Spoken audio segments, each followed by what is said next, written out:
Marika also decided to move here, so now I have relatives here, and their daughter. Each sister has a daughter, so Marika. Okay, how's the mic volume? Are you all able to hear me? Okay, perfect. Okay, well, thank you all for joining me. It was a lovely service, lots to reflect upon, and lots of parallels, I think, to caregiving struggle, right? The struggle that we see in the world at a greater context is also, when we're caregiving, what we see right in our own lives, right at home. So today, I'm going to talk about how to build your resilience. I've called myself a resiliency coach because I believe what I found, the tools that I learned through coaching, helped me to be strong and to be able to kind of ride the waves of a challenge in my own life, which I'll go into a little bit more here in a minute. And this is specific to caregiving today, but really it applies to any of the challenges we face. So what I'm going to talk about today is also very applicable to probably any challenge, but I'm going to talk about it from a very personal perspective, right? From what you can do yourself to raise your resilience. So just a little bit about me. Obviously, I'm Gita's niece, and she has known me my whole life, which is wonderful. This was a picture of my husband and I and our daughter a couple years into his cancer journey. So what brought me to life coaching was a very personal journey for me. My husband was diagnosed with cancer. I was 40 at the time. We had a 5-year-old, and he was a little bit older, 45 or so. And he battled cancer, multiple cancers actually, throughout the next 5 years. This was a few years into that journey. In that time, we found a life coaching program, and it was transformational for both of us. And what we learned in there just gave us some tools to reclaim some of our personal power in a situation where you feel very powerless. And so I'm going to just share one of those things. So I've been there personally. My husband passed away. I've also been through the grief process. And I share that again to say that this is a personal journey for me, but now I've been working as a coach for the last 5 years, and I've coached many people in the caregiving role, and not just with cancer, with all sorts of situations, usually health situations. And I've also coached many people through the loss of their spouse. And so I've seen patterns and trends, and what I'm going to talk about today is kind of broad topics, broad categories. I'm calling them pillars here, but really that's just kind of we could call them anything of resilience. And for each area, I'm going to give you an action that you can take to just build that area, build a little more resilience in that area. Okay, so the 4 pillars of resiliency. Nothing earth-shattering here, but this is the way I break it down. Mental resilience, emotional, physical, and spiritual. And then, as I said, I'm going to talk about each one of those. And then give you something that you can do, an action, because we're a very action-oriented culture, right, to build your resilience in that area. And, questions, feel free to ask during the presentation. So if you've got something that you want to, or a comment, you just feel free to ask as we go on. Yes, sir. I have a comment. I'm on the other side of the equation. I've been taken care of for several months. For as a patient, those 4 pillars apply just as well. Yes, and I'm glad you brought that up, because I wanted to just get a feel of who's here today. And you don't have to raise your hand if you're comfortable doing that, that's fine. But who is in the caregiver role right now, in any respect? Okay, and sometimes we refer to it as care partners as well. And I define that difference as a caregiver is often when you're taking a large part, a large role over someone's health and well-being. Care partner is, maybe this might be your partner, where they can take care of themselves in a lot of ways, and you partner with them, right, in decisions and in the struggle, right? And then also, as you brought up, on the other side of the equation, I mean, we are all, and if there's anybody else who feels comfortable raising their hand too, who maybe has some major or serious health challenges, this applies equally. I'm speaking from the caregiver role, and the reason I went into that as a coach is because that was my experience. And I do often feel like, in many ways, the caregiver is the silent patient. This doesn't diminish either role or either person's experience, but the caregiver often faces, I think of it, this is the analogy I give, right? You're two ships in the same storm, and you each are experiencing that storm in a slightly different perspective. And often, you're each captaining your ship, let's say, and it's a rough seas out there. And what I find is the caregiver, the captain of the caregiver ship, often wants to go over to the ship over here and try to steer it for them, right? And the problem with that is nobody's steering this ship, right? But the journey is real, and different challenges for each. You see different sides of the same struggle. Go ahead, yeah. I just comment, some of us are in both roles. Yeah, that's also unfortunately very common, right? And probably something all of us will face to some degree in life. I mean, I've faced it relatively young, but I've had clients who are younger than me, and I've had clients who are a lot older than me as well. So, it's likely that we'll all be in one role or the other at some time in our life journey. So, yes, for all of you out there, the resiliency applies equally, and much of what I'm going to talk about, again, I will speak from the caregiver perspective, because that's what I want to focus on today, but it does apply both. The same tools will apply to both sides of the coin.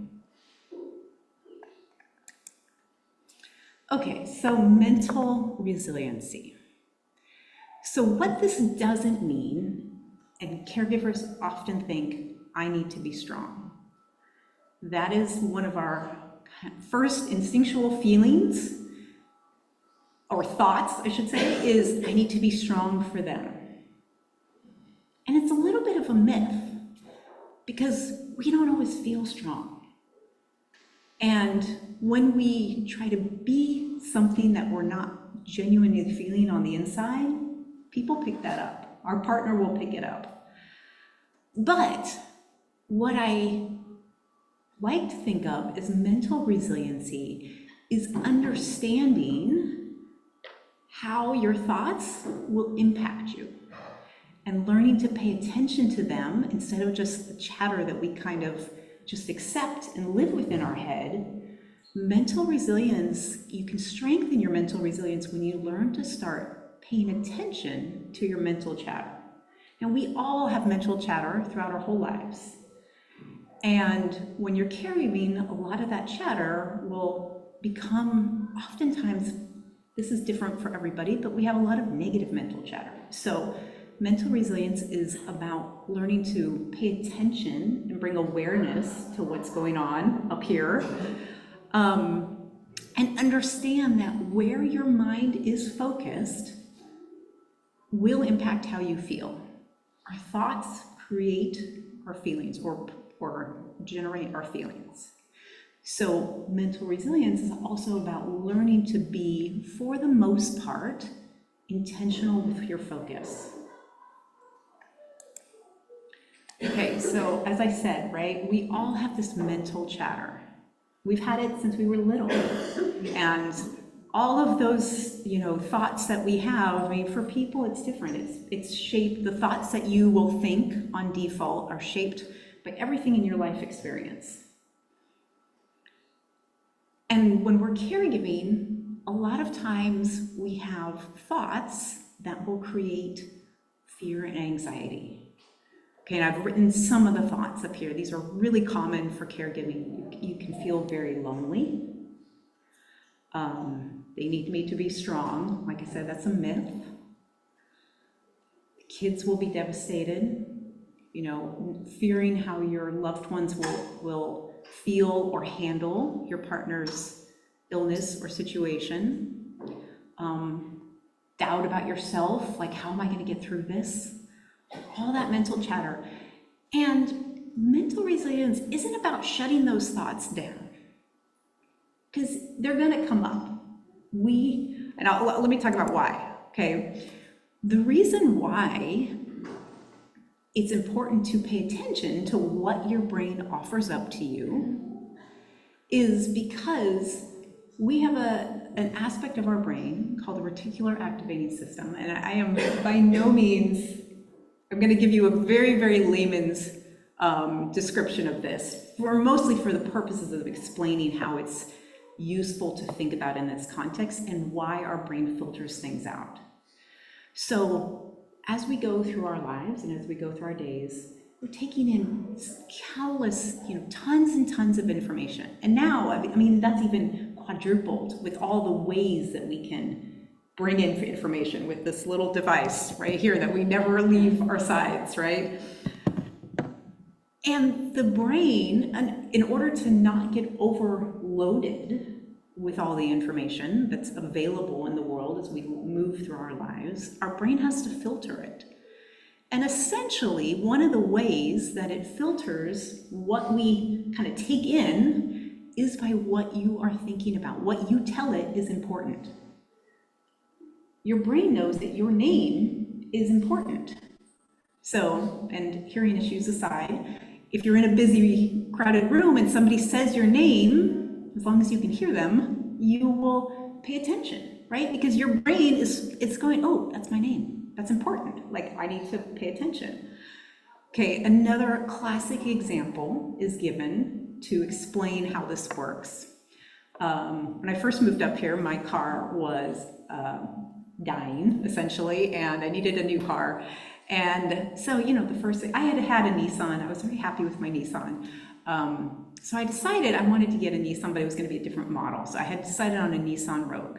Once I decided that, I started seeing them everywhere. Now, there are admittedly lots of Nissan Rogues out there, but you might not notice them unless you're either a car guy or you decide that that's the next kind of car you want, right? So that's an example of how my brain is telling me, oh, Nissan Rogue, that's important.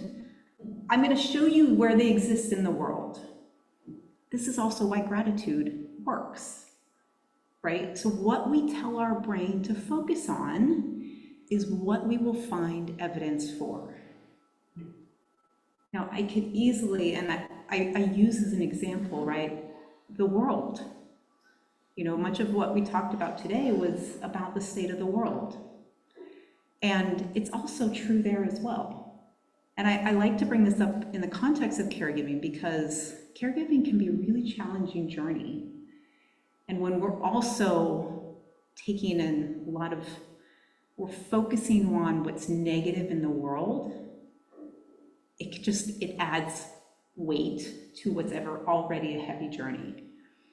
But all of you here today, all the things that this organization does, there's also an other side, right, when we look for it.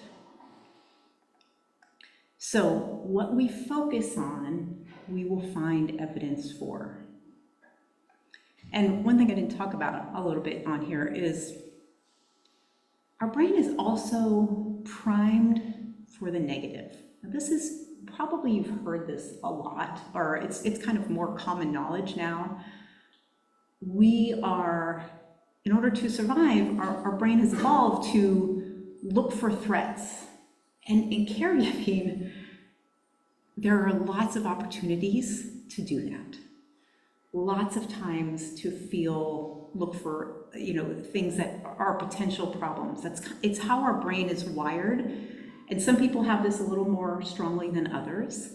But knowing that your brain is automatically gonna look for what might go wrong. What am I missing here? What's a potential problem? That's where that awareness comes in. And knowing that, you just want to be aware of it so that you can present some alternatives. So, yeah, go ahead. So, what strikes me about what you're saying there is this juxtaposition. So, in my mind, I think about hoping for the best, but planning for the worst. And so you really have to have both of those perspectives in order to achieve results. Yes, absolutely.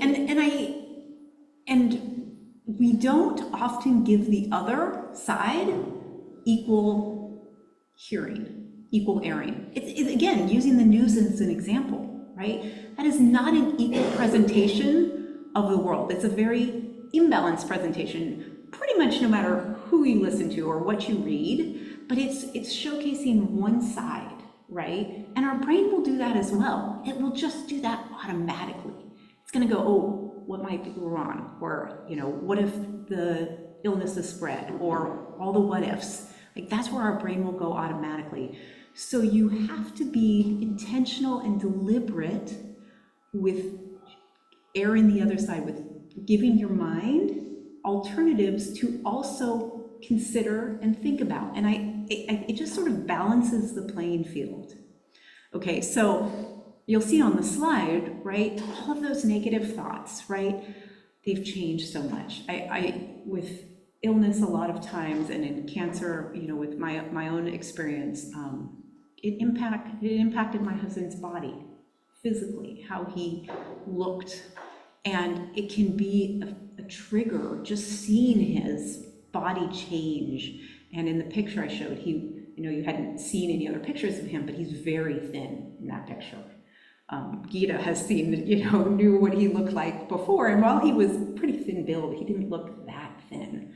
And so when you see that, when I saw that, it's an automatic thought of, oh gosh, he just looks so weak, right? And if I'm not aware of that, and if I don't pay attention to that automatic default thinking, I'm gonna feel terrible most of the time. Because that's what I'm focused on. And it's just by default. So you have to, this is a practice, right? This is where the work comes in. You have to also think about what else could be true. This is the question that I use to this day, all the time. Now, I wouldn't say all the time, that's a little bit of exaggeration. When I'm struggling with something, but in caregiving, it's really a useful tool. Questions are how we direct our brain. This is essentially the job of a life coach and a therapist, right? We ask questions. That's our job. But we ask powerful questions, because when we ask questions, our brain goes to work to answer them. And most of us aren't very good at asking good questions. Like, what could go wrong? What else could go wrong? What bad news am I gonna get today? Those are terrible questions, because guess what? You're gonna get an answer. So you wanna ask good questions. And I like this phrasing. This is what I use, and I will journal this. What else could be true? Because as I mentioned, your brain is gonna present all the negative thoughts. That's gonna come up. And it doesn't mean you don't need to deny those, because you can't. You can try to ignore them, but they're there. And so really, I think I have found it more helpful and a little more realistic to also say, but what else is true? Okay? They've changed so much, but not their smile. That's still the same. And the minute you do that, you're gonna zoom in and look at their smile, right? And it changes your entire focus. That might just be for a minute, but the more you practice this, you start training your brain to see what else could be true. What else is a truth in there that feels a little better, that doesn't cause me anxiety and fear unnecessarily, right? I'm so alone. That is really common. I felt very alone. We both did, partly because we were younger than most people we knew. And I mean, often, you know, you don't know anybody who's in your exact situation. So it can feel very lonely if you focus there. But this is a community right here. You all have a community. And that's, again, you know, it's just, you know, many people, you can call this reshaping, what's the word I'm looking for? You know, it's another way, it's a different perspective. But what I want to convey is the negative thoughts will come up, so you want to balance the playing field in your mind so that you don't let your mind run away with you. You don't become a victim to those thoughts without awareness. Yeah, go ahead. It seems to me that you can almost make that a statement acknowledging the negatives, but Yes. so they have changed so much, Yes. but their smile is still great. Yes. So there's an acknowledgement of those negative thoughts because they're there. Yes. And then you connect that with a however, Yes. but their smile is still I think I at least wrote an article, or maybe I did, I don't know if I did a podcast, but the power of and, right? They've changed so much and their smile is still the same. Or you could also say, but, you know, it's the same thing. Both can be true at the same time, and both are true. As long as you can believe both, and the reason, again, the reason behind this, so I want to give you like the reasoning, because you can say this is sugarcoating, right? Or, you know, putting a positive spin on things. But it's when you understand the reason that our brain will provide us with the negative, the threat by default, that is what we will think of pretty much automatically. You have to even it up by being deliberate and giving it an alternative perspective. Both are true. And so where do you want to place your focus, right? So that's just there's a lot more to mental resilience that I could talk about here, but I wanted to give you just kind of one thing that you could take home, take with you into the world. And this is one, I'm trying to think of a situation. I did this literally in my journal just a few days ago. Anytime I'm struggling or feeling like if I'm reaching towards a goal and I feel like I'm struggling, I will write down all my thoughts about it, which are generally negative, and then I'll ask, but what else is true? Okay, so it's a tool that you can really use no matter what, right, you're facing. Okay. And how this helps, I've talked about this already, I think, but it does create that more balanced thinking. Again, we can live in a dark place a lot of times, and we want to balance it out. And again, I think the world, the state of the world and people's feelings about it are a perfect example of this. A girlfriend of mine, I mean, she was in tears the other day about her fears about the world.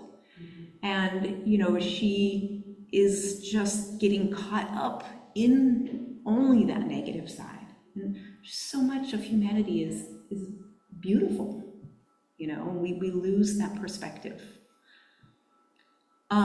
The negative thoughts, when you do this, the negative starts to have less power because you see it in perspective, right? It's like, you know, and then the reason why I say balance is because here, when we don't give it that balance, the negative thoughts will be here in our brain. It'll be the only thing taking up space. But once you add in the other perspective, right, the other truth, it starts to just gain more, you know, it has less power. And this is another way for those who may tend to go down a worry spiral or a negative thought spiral, which we've all done, right? This is a way to kind of break out of that, or to kind of break the pattern, is by, okay, but what else could be true? I use this, I have a teenager now, that little girl is now 17 and a half, and I will tell you, all the things that I'm teaching here today, I use with her, because she has been a challenge. It's been a challenge, and raising a teenager is challenging because you have so little control. But it's very similar to caregiving. You love them so much, and you can't do it for them. They have to go on their own journey, and you just have to have faith. And so I also, while I can easily go down the worry spiral and a lot of things, I can consistently ask myself, what else is true? I know she's smart, I know she's strong, I know she's resilient. Like, I have to remind myself of that. So this is also very useful in parenting, regardless of age, right? Because once we're a parent, we're always a parent. Yeah. Okay, emotional resiliency. And I separate these two intentionally. Our emotional resiliency is, I think, something that most of us probably know the least about. We know the least, we have a very, and I say, I'm just talking collectively, at least in Western culture, we don't really understand emotions, and we don't learn about them much. I know I certainly didn't until I kind of was exposed to this perspective in coaching, which I love. But emotional resiliency is also not about feeling strong or only feeling positive, because you can't. It's impossible. And if you try, you will be pushing down. I'll talk about that a little bit more. But emotional resiliency, much like mental resiliency, is about noticing the emotions that are coming up and being able to give them a name, so acknowledging them. Ideally, if you can get to the point where you recognize what triggers your emotions. Okay, certain events, certain things will trigger, like I mentioned, physical changes will often trigger an emotion if a partner is going through an illness, but it could be all sorts of things. And the more this awareness, just like you apply it, you want to apply it to your thinking, you also want to apply it to your emotional state. You want to be aware, what is triggering me? What am I feeling? And most importantly, you have to be willing to allow all the emotions. We don't like to do that. We really don't. We are very good, and we have lots of ways of avoiding our emotions. Okay, caregiving can be an emotional roller coaster. Actually, it's both, right? For either party, it's an emotional roller coaster. And that's what I like, the ships in the storm, you're both riding those waves, and this part can be exhausting. Grief is like this as well. You will feel ups and downs, and just the volume and intensity of emotion can be exhausting. And so, knowing that, what we try to do,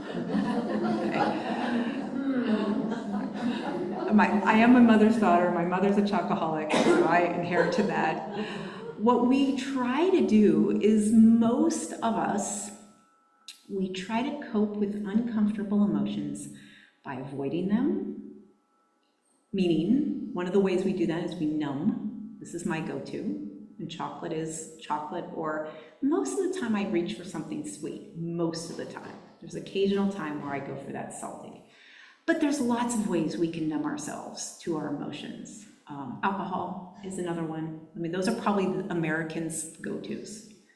But TV is a great one now, and it doesn't mean all your TV watching, but when you watch to avoid, right? Watch to avoid reality.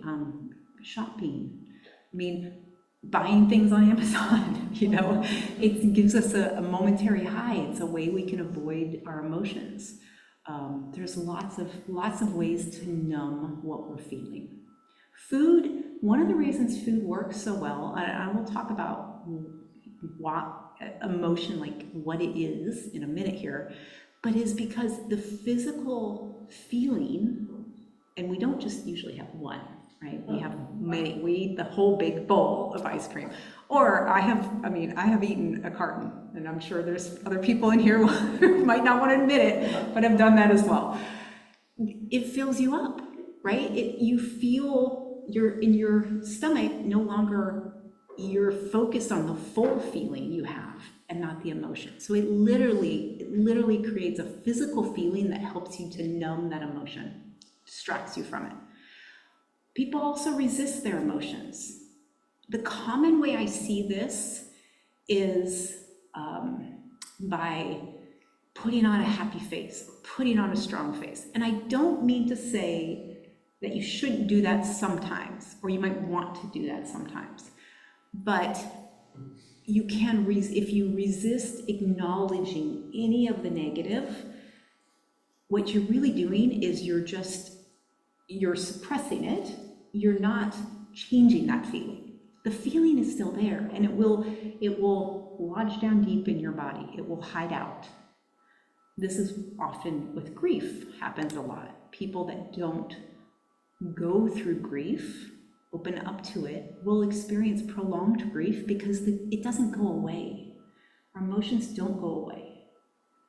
They still stay there. So resisting it can feel like it's useful, but emotions are there. And then people react. This is what we're most familiar with seeing, right? We're most familiar with people feeling anger and reacting out of it, slamming doors, yelling at people, feeling sadness and shutting down, withdrawing, feeling, anxiety and becoming irritable. I've done all of those things, right? But that's just it doesn't allow the emotion, it's a reaction to the emotion. It's kind of lets the emotion take over. And none of those are effective ways of processing. I use the word process. Because, and I'll talk about that in a minute, but processing means to allow an emotion to go through you. So at its core, emotion is just energy. It's you can think of it as a vibration in your body. It's kind of one way to describe it. But it was interesting because I've mostly on Zoom, but I've talked a lot about this topic, and I've talked to bigger rooms than this and smaller groups and lots, but I was feeling anxiety, sitting out there today. And anxiety for me, I'm very familiar with it. I used to experience it a lot more, is kind of like a vibration in my gut. And when I feel it now, when I feel that vibration, I'm just like, I'm onto it. I've spent so much time understanding my anxiety feeling and really paying attention to what the physical sensation is, what that energy, how it shows up in my body, that now when I feel it, I'm just super aware.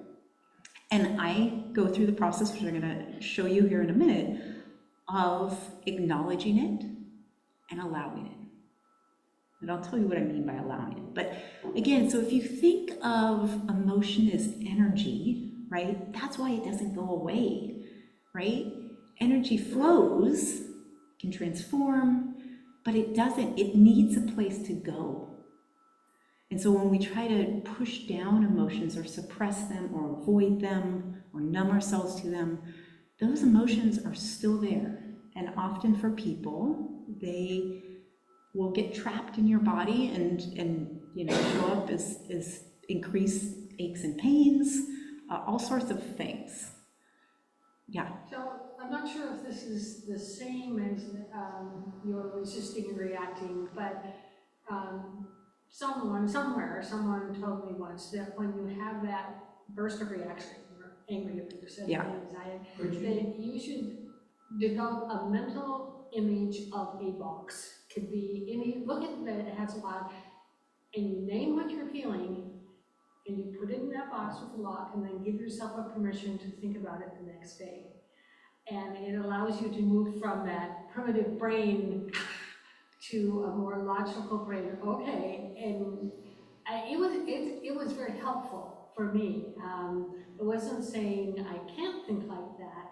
It was allowing me space to acknowledge it at a later time. I think that's fantastic, and I'll repeat in the room so everybody can hear, okay? So what you was saying is someone told her a technique, essentially, that when you're feeling an emotion, and I think this is a particularly useful technique to do when you're in a time where you don't have the space or it's not appropriate to allow that emotion. You can notice it, name it, and then imagine a box and put the emotion in the box and say, I'll come back to you later. It's a brilliant, I have heard that technique. That's actually a great technique to do with your thoughts at night when you're sleeping as well. I also have struggled with sleep issues, and you can do literally the same technique about your worries and fears that like to come up at 2 a.m. and do the same technique and think of a safe place. It's important for it to be a safe place because your mind wants to, it wants to know that that's like, it's going to be taken care of in the case of the thought and the emotion. So it's a great technique, absolutely. And yeah, and I like I said, that's a great place or a tool to use when you don't, it's not appropriate, or like you're in a situation where you don't want to burst into tears or something, it's not quite okay for you to express that emotion or even to allow it or to do anything with it. So putting it in a safe place. Can I just comment? Yeah, please. For some of us, when we try that technique, then we worry that we won't find the box later. And I think it is a very useful technique. I really do. But I would encourage you to use it sparingly, because and like using it. And I think it's for me. I've used probably the same technique with my thoughts at night more so, because it's a time where my brain will want to loop, and honestly too, it is a way, like with our worries, it's a way of kind of putting them aside, and often we don't need to come back to them. But with emotions, it's a little different. We do want to acknowledge them. And the thing is, you can maybe put this in your mind too, your body will tell you anyway. So you might worry that you're gonna not come back to it, but guess what? Your body eventually will bring it up. And often when we don't, this is another way to think about emotions is, when I describe it to clients about that energy and what emotions are and why it's important to allow them, I talk about think of a dam. Dam holds back water, right? And when it rains a whole bunch, the water pressure rises. So when you're thinking about all that water and all the rain coming down is all those emotions that you're experiencing in caregiving, let's say, or going through a health challenge. And as that water rises against the dam, the pressure increases, right? And so what do? Dams have ways of releasing the pressure, right? Otherwise it will overflow. You have to do the same thing in caregiving or in life, but in caregiving with your emotions. One of the reasons why people get overcome with emotion, and this is probably what I see the most, and it's happened with me, I'll tell you a story, is because they just don't have the tools of how to process their emotions, so the pressure in their body just builds and builds and builds, and then they'll be talking to someone and then they'll stop brawling. Because they're over, all that pressure, the emotional pressure overflows. For me, I had this experience. This was when my husband, maybe a year or two into his cancer battle, we had gone to the oncologist. So we were living in a small town in Northern California. We had gone to the oncologist, and the oncologist there was, it was a smaller town. The type of cancer he had was somewhat rare. And the hope is when you go to the doctor, they're gonna tell you what's wrong and then tell you here's the plan to fix it. And often that's not exactly what you get. The human body is complex, disease is complex, every individual is different. And he essentially told us, well, here is the plan, but I'm really not qualified, you need to go see a specialist. And I remember at the time just feeling devastated because there was no answer given, right? He just basically kind of sent us to the next person, and we ended up having to go see a specialist. I want to say, I mean, I think we took either my daughter out of school, I cannot remember this exactly, but we were kind of in a little bit of state of shock after this appointment, my husband and I, and we had our daughter with us, and as we were walking through the downtown, we ran into her friend's like aunt or something, a woman that I had never met, but my daughter recognized the other little girl, and they started talking, and the woman was really nice, and I shook her hand, and then I literally just burst out crying, sobbing, and I just said, we've just come from the doctor, and it was just really hard. I mean, I did not know this woman at all, never seen him, never seen her, and I was, part of me was embarrassed. She was lovely, she gave me a nice hug, but all that emotion had built up in me, not just from that day, but to that point, right? The caregiving journey and the illness journey is, again, so full of all of those emotions, and at the time I didn't know how to even acknowledge kind of all the emotions that were coming at me. So they just built up and they overflowed in front of this stranger.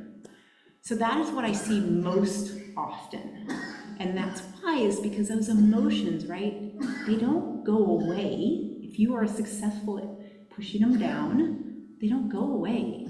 They're still there, and they will often come up either in those types of situations or in the middle of the night.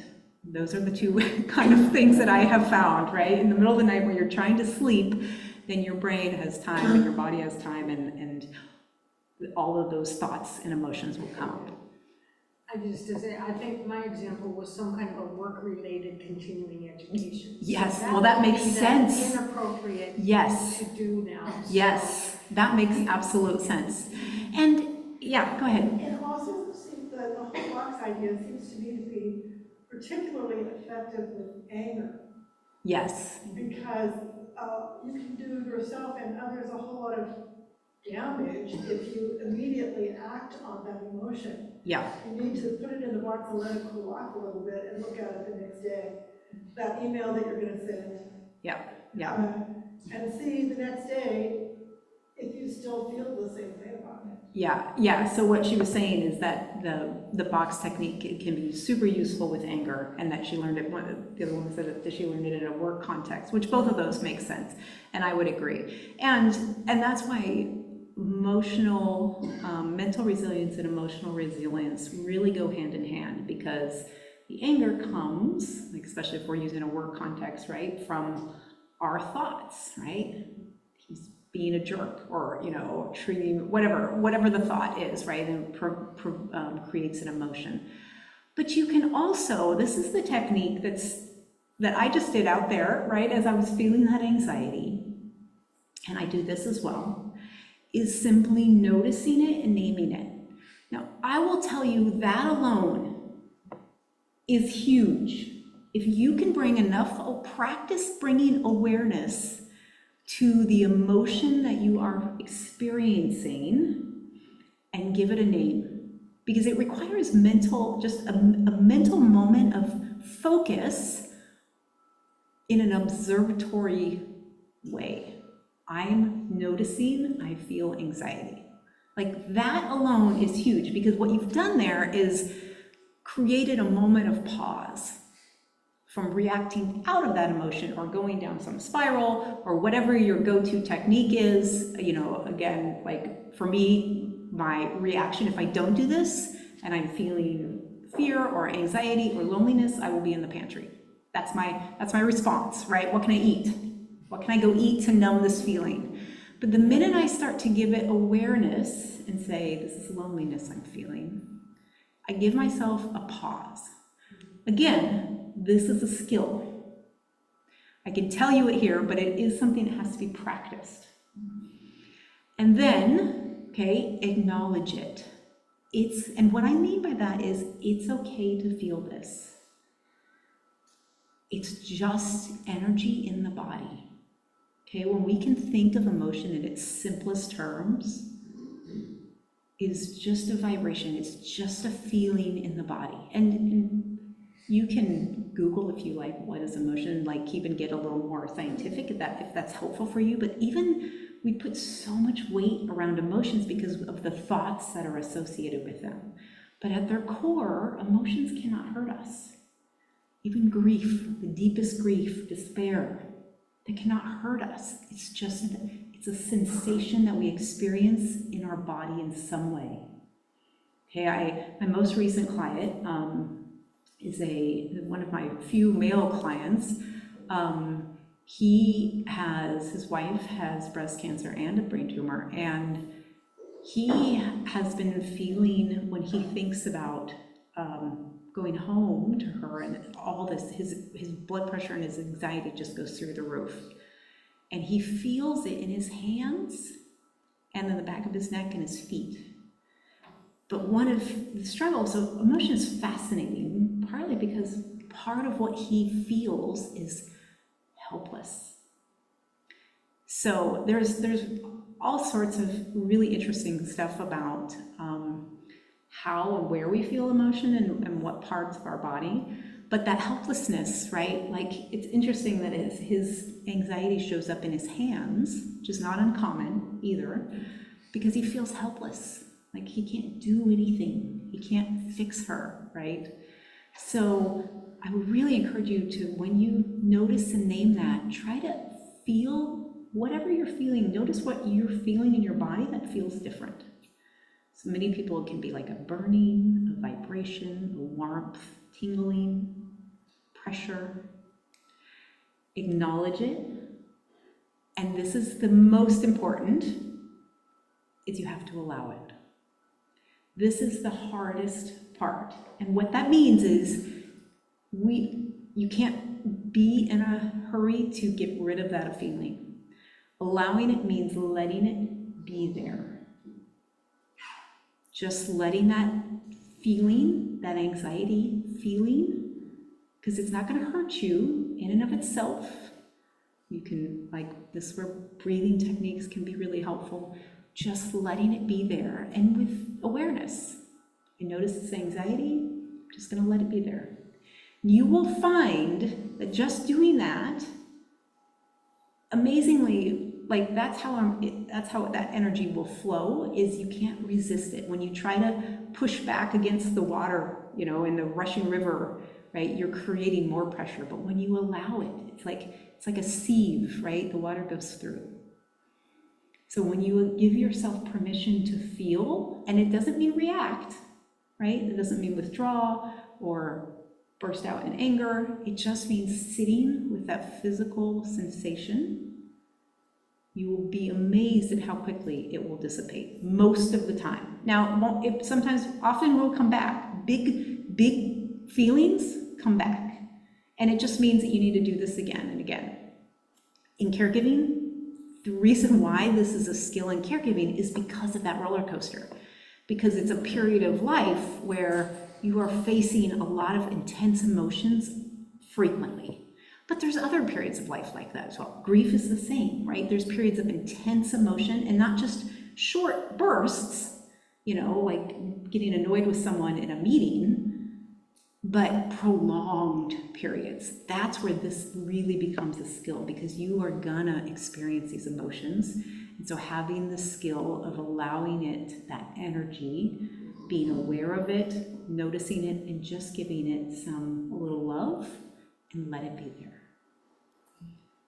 Okay, another way I like to think about this is, think of like if you've ever if you're a parent or you've seen a parent in the grocery store with like the 2-year-old, tugging on their mom's pant leg, usually for attention. I want something usually, right? And just tugging away. Mom's busy. That toddler will just keep simply tugging, like, pay attention to me, pay attention to me.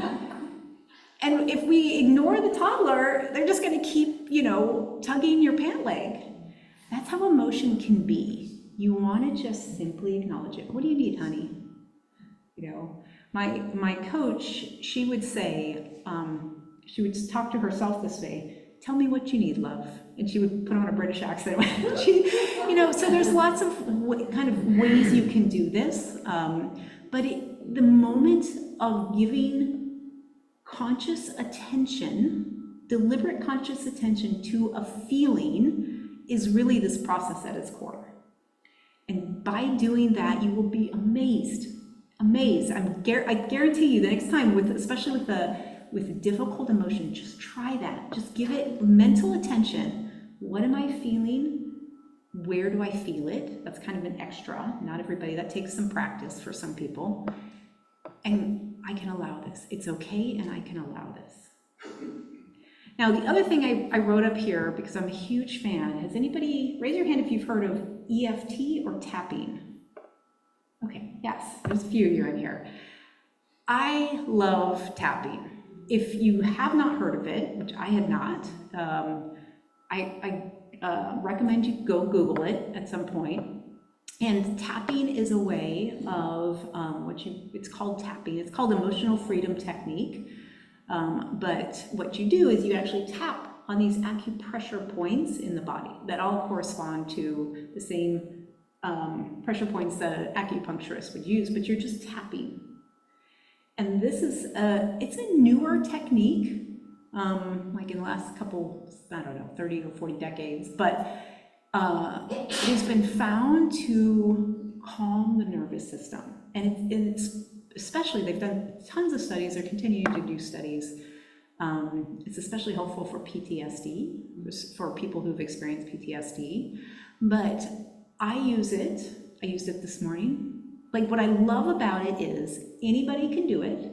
It's literally, there's a number of points that you tap on your face.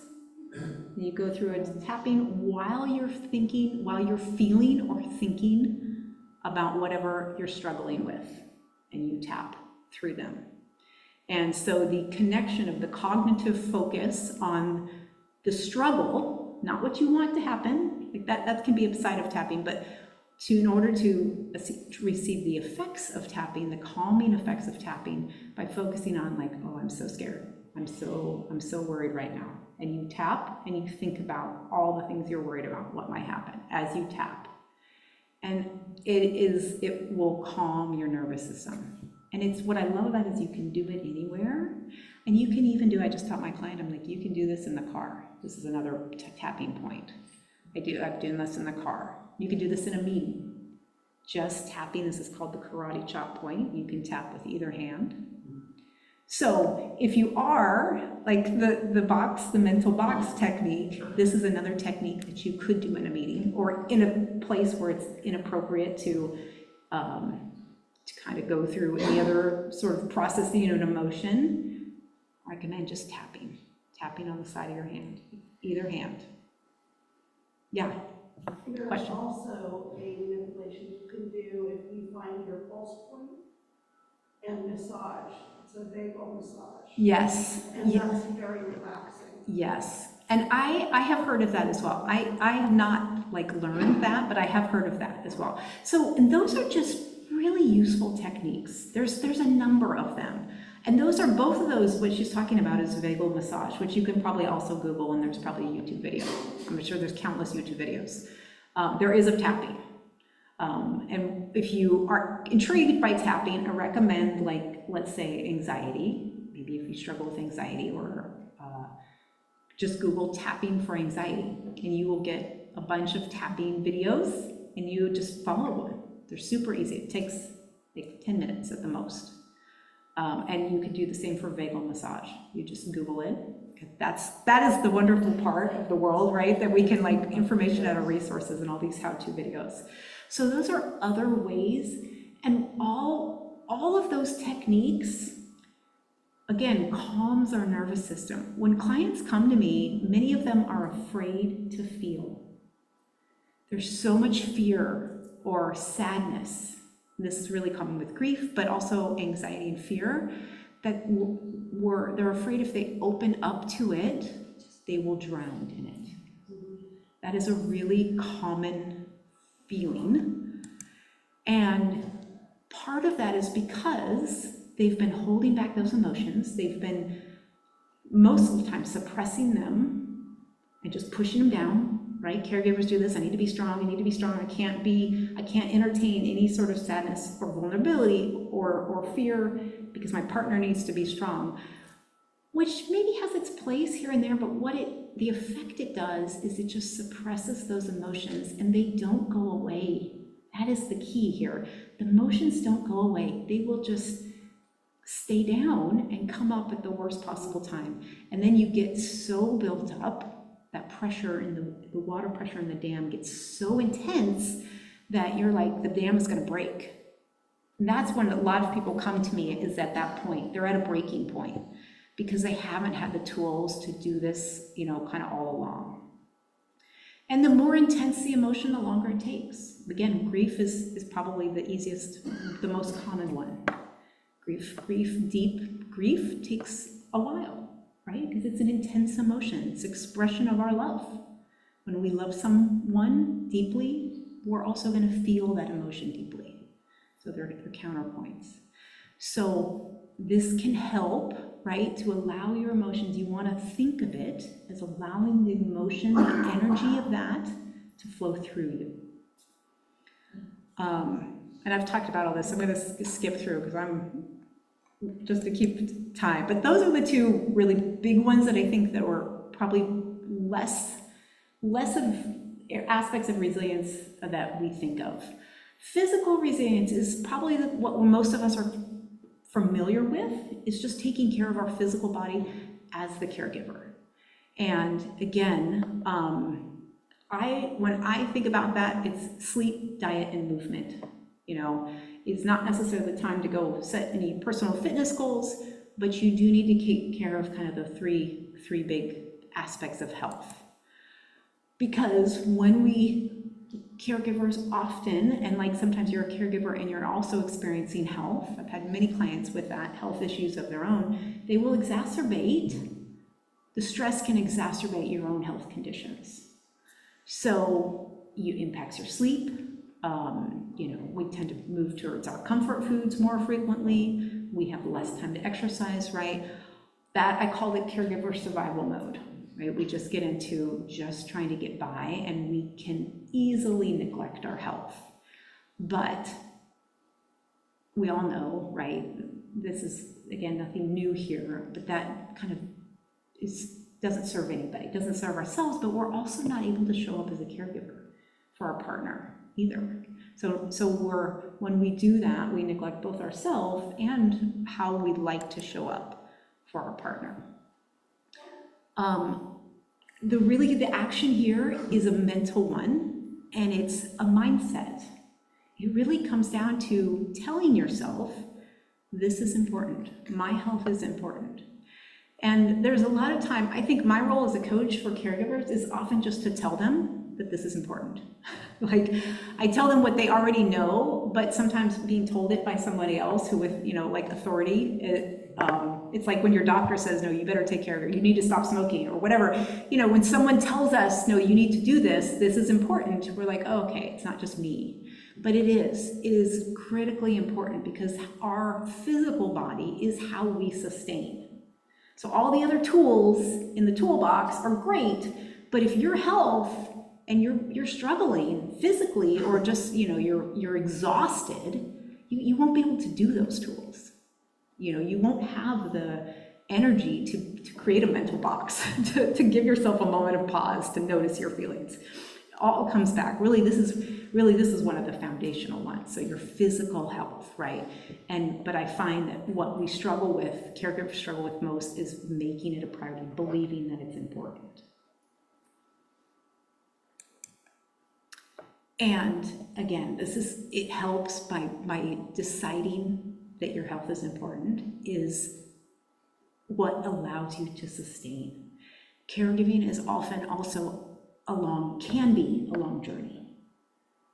And that's, I think, another thing that makes it unique a little bit in the struggles that we have in life. Caregiving can often be long.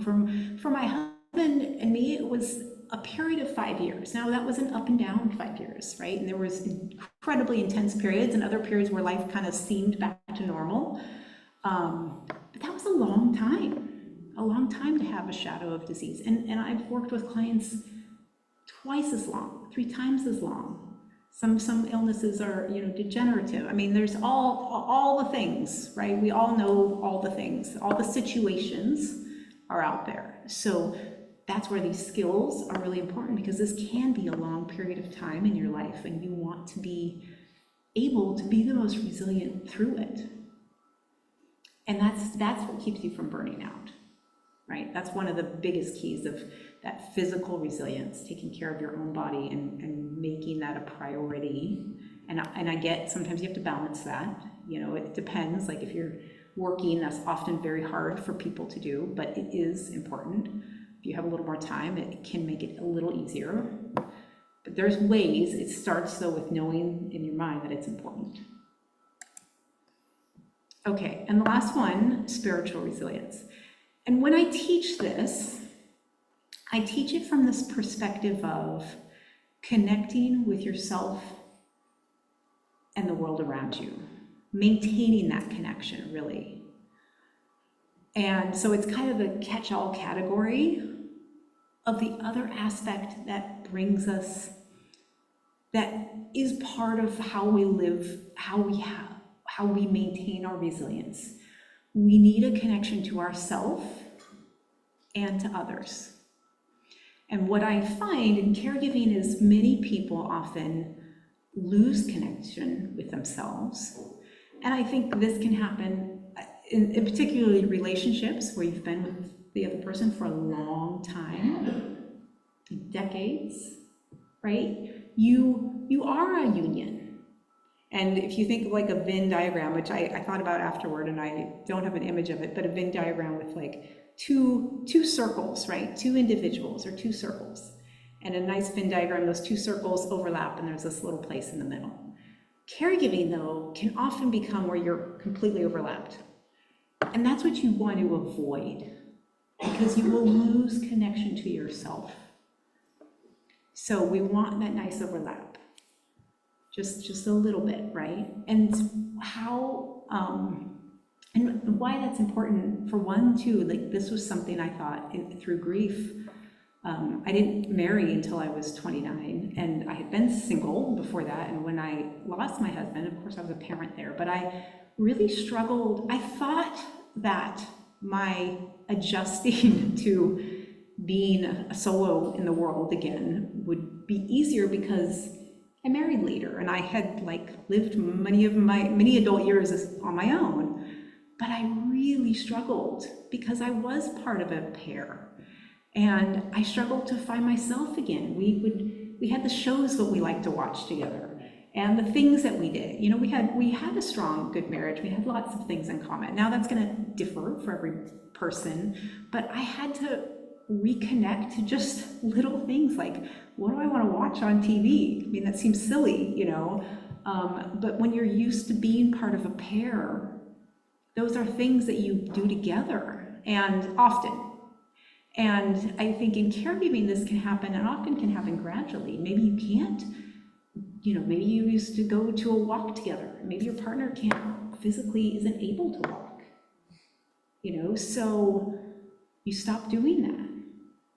So this part, that connection to yourself, is just about doing something that kind of remembering what you enjoy or what gives you some joy in life.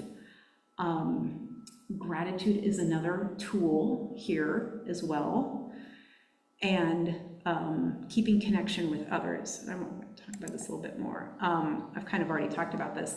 You know, we lose sight. Caregivers can often lose sight of themselves. I will say, I think, and this is a generalization, but women tend to struggle with this more. My parents are in a caregiving situation. Some of you may have met my parents. And it's interesting because my dad is the caregiver.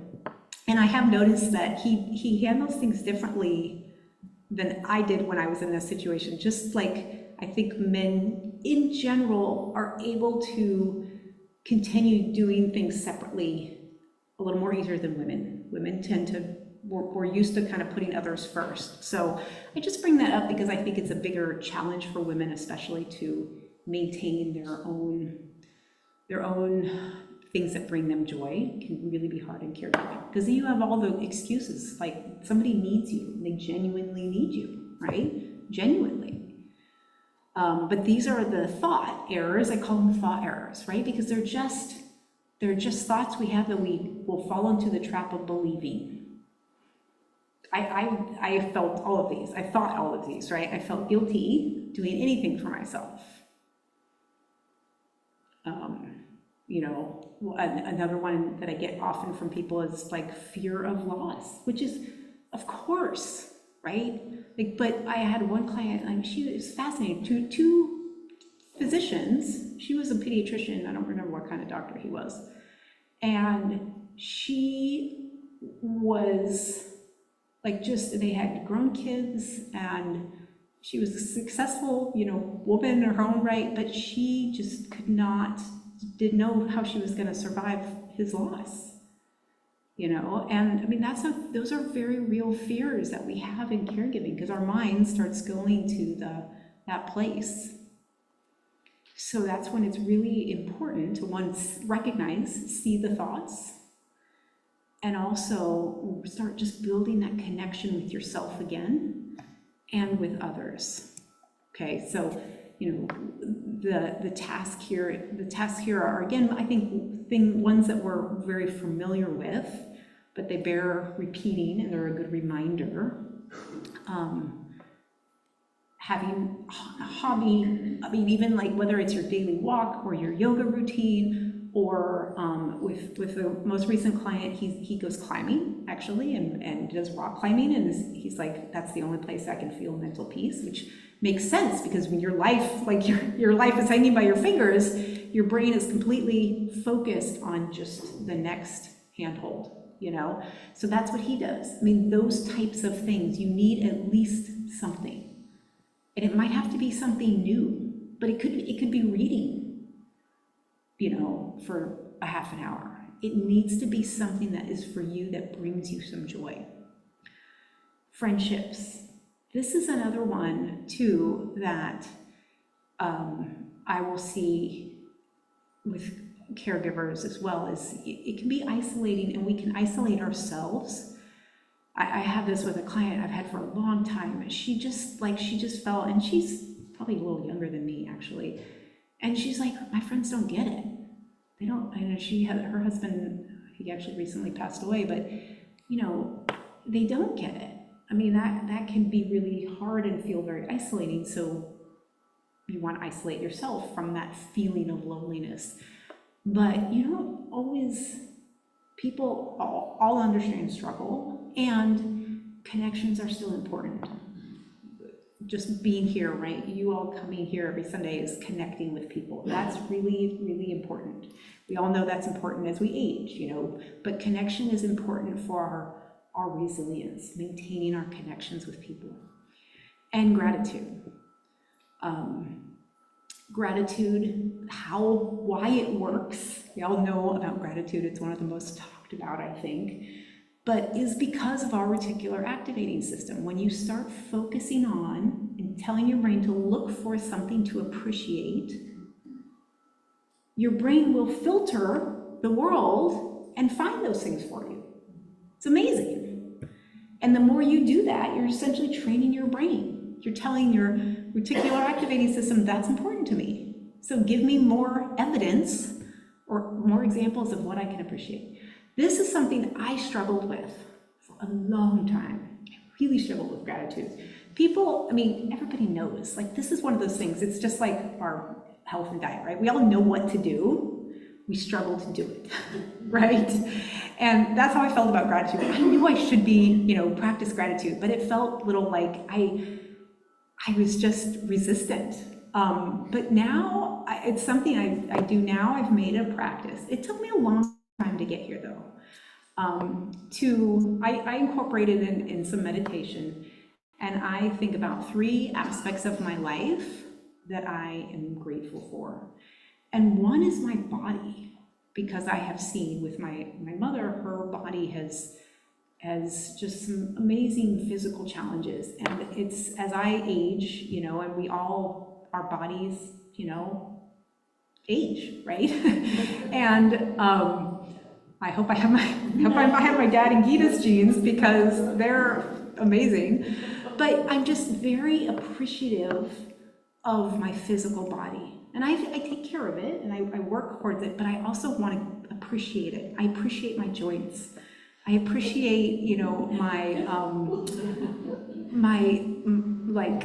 respiratory system and my lymphatic system and like all the systems in there, all the things that we don't even think about.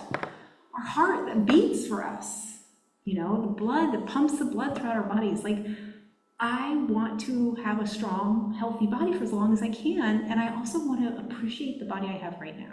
I did not always feel that way, but I really have worked on that. That's just a personal example. That can be hard when your body is failing you or you're struggling. So again, though, what can you appreciate? You know, what can you focus on in your physical body if you want to take that on? What can you appreciate? You know, maybe it's your sense of smell. Maybe it's that you still have your hearing, right? When everybody's losing theirs, or whatever. I mean, find that thing, right? It's what you focus on.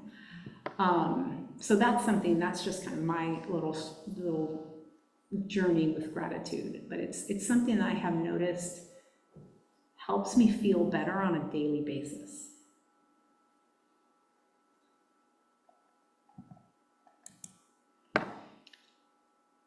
And I've talked again, mostly that spiritual resilience, how we stay connected with ourselves and others.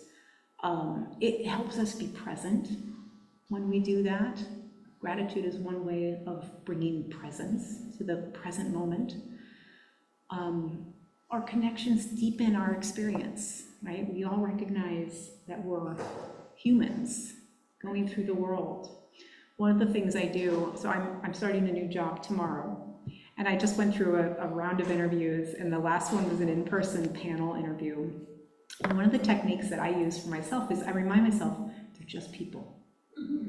Like, I find that really comforting, because we can build up and get nervous, or they're gonna judge me, or all the things that we think of, you know, the mental chatter, but we're all just people. And we all want to connect. Most of us, you know, we do that in varying degrees of success, but that's what we all care about deep down. That's what we all want, to feel connected. And that helps just to ground me, right? And to remind myself that they're just people. Okay, so I know I've talked about a lot. I'll do a quick review, but mental resilience is really about learning to manage your mind. That's the term we call it in coaching, managing your mind, because you can let the worry and the fears can manage you if you let them. And the key to doing that is bringing awareness, right, to the mental chatter. And then one of the things, part of mental resilience, is being deliberate with what you focus on, by deciding what's important, asking yourself what else could be true. Emotional resilience, the roller coaster is real. All the emotions are gonna happen. They're part of the human experience. And so you can't get off the roller coaster. You have to learn to ride it. And that means acknowledging. One of the ways that you can do that is by noticing and acknowledging the emotion you're feeling, and then just simply letting it be there. And I want to encourage all of you to just try that. You'll be amazed. Like, I'm always shocked when I don't always think to do it, because it's a practice. You have to think about it.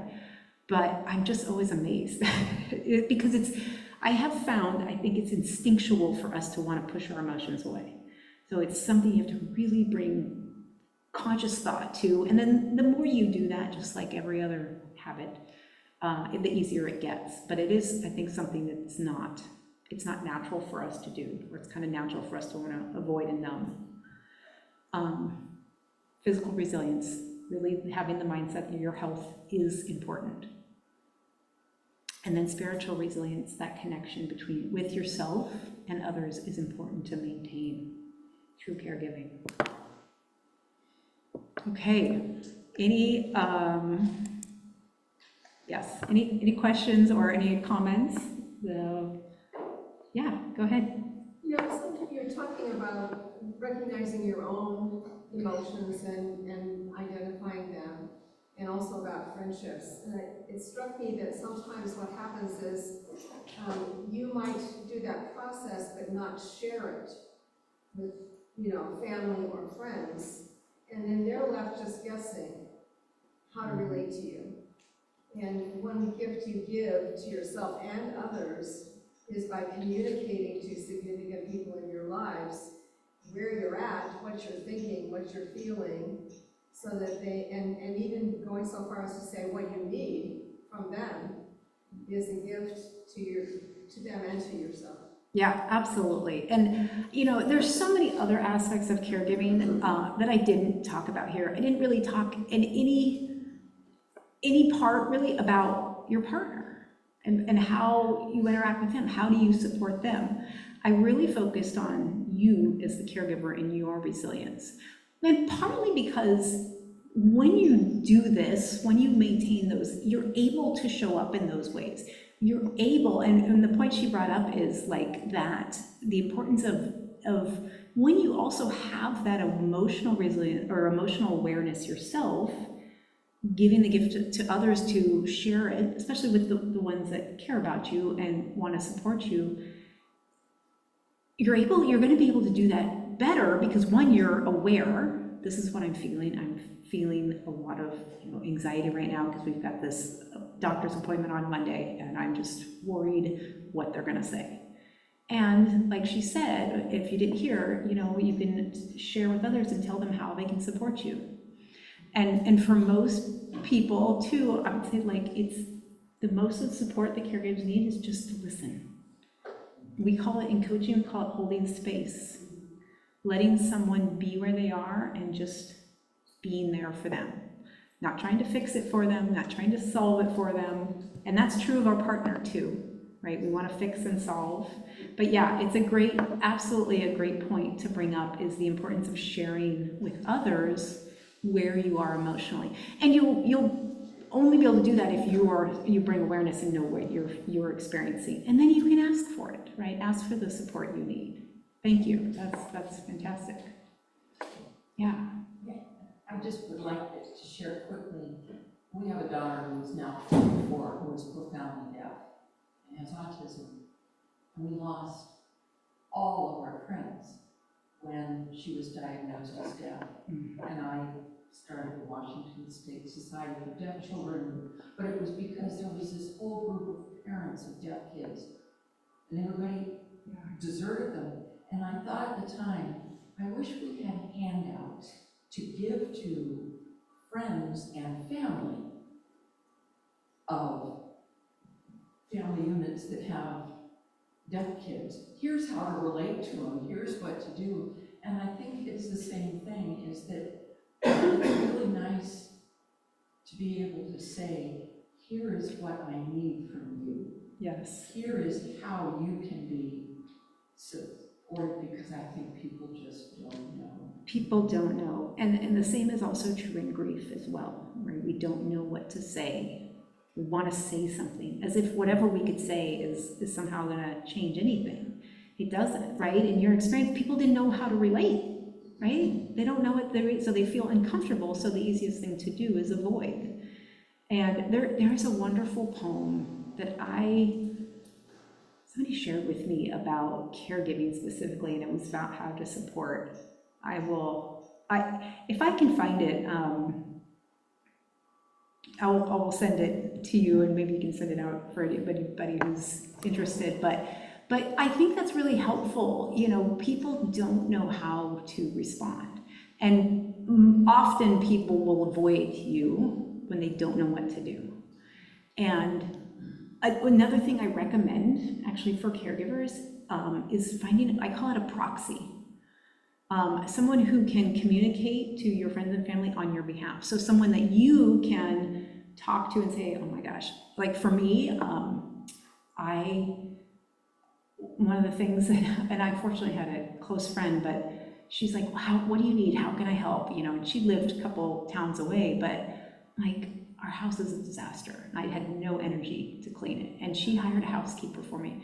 It's one of the best, like one time, it would have been great if she hired like an ongoing, but it was one of the best gifts ever, ever. Oh my gosh. But I could say that to her, you know, because she was a really close friend and is still a friend to this day.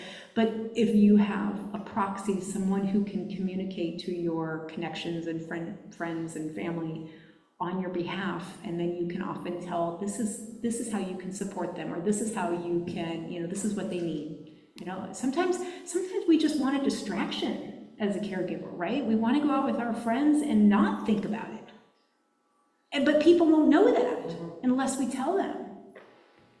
You know, that's very common. Like sometimes, like I think about this all day long, all the time. I want to just go to dinner and not talk about it. Let's just talk about your problems instead. You know, but those are exactly, like people don't know unless we tell them.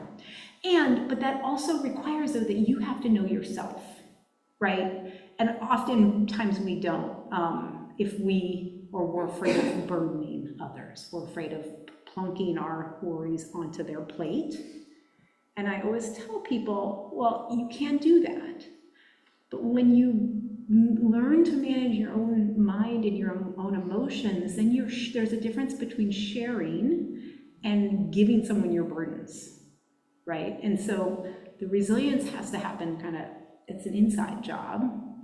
And then we can just communicate how we're feeling with our partner, right? Or with our dear friends.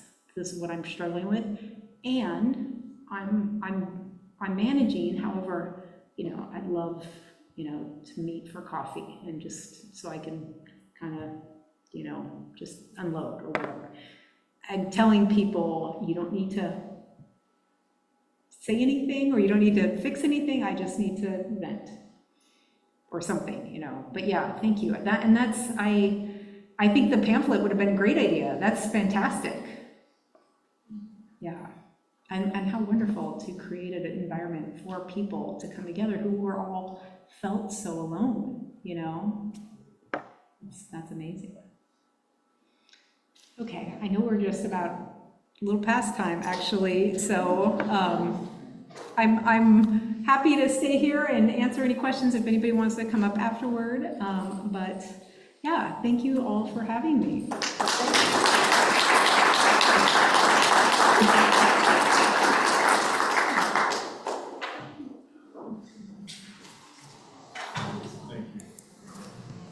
Really good grapes and healthy. You can see people needed to hear it. So, thank you. Can I tell you a very quick story, just because it might be one you could use? One of the things I know very quickly is that I had my daughter in the car at the grocery store, and other people would cute, yeah, and they go, oh, so cute, and I'm sorry, she can't hear you because she's deaf, and the reaction is, oh,